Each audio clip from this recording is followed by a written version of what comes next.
In the late 18th century, Onicha Mbaise, a serene and self-sufficient village in southeastern Nigeria, faced an unexpected and tragic upheaval. The tranquility of the village was shattered by the invasion of British forces during the infamous Douglas War. The root of this conflict lay in the death of Dr. Stewart, a British surveyor and explorer. Dr. Stewart, who was part of an exploratory team led by Captain Graham Douglas of the British force, had ventured deep into the Mbaise region. Known for his curiosity, Dr. Stewart often embarked on solo expeditions to map the uncharted territories. One such expedition led him to the dense forests of Onicha, where he tragically lost his way.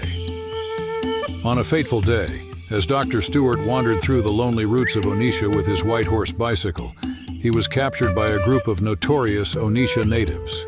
The villagers, who had rarely seen a white man, mistook him for a strange animal. Panic and superstition overtook them.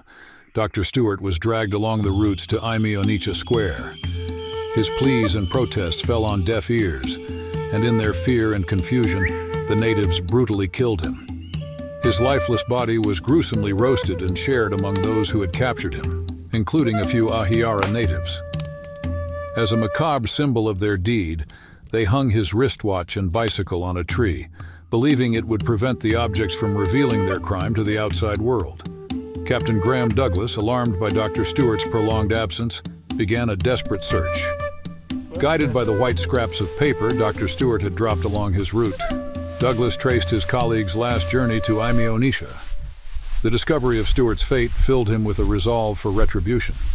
Douglas and his army garrisoned at Mbaise, preparing meticulously for a full moon before launching their assault on Onicha. The British forces, bolstered by the British Royal West Africa Frontier Forces, expected a swift victory. However, they were met with fierce resistance from the Onicha warriors, who, to the British's astonishment, fought back with den guns. The British, who had underestimated the villagers, were taken aback by the level of civilization and the strategic prowess displayed by the Onicha fighters. Despite the fierce defense, the sheer might of the British forces began to take its toll on Onicha.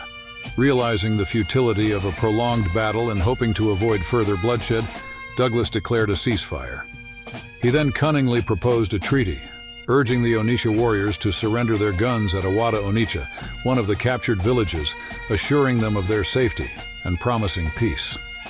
The weary warriors, longing for an end to the conflict, reluctantly agreed and began to surrender their weapons. For several market days, they laid down their arms, trusting in Douglas's word. However, as they gathered to leave, having fulfilled their part of the agreement, Douglas revealed his true intentions.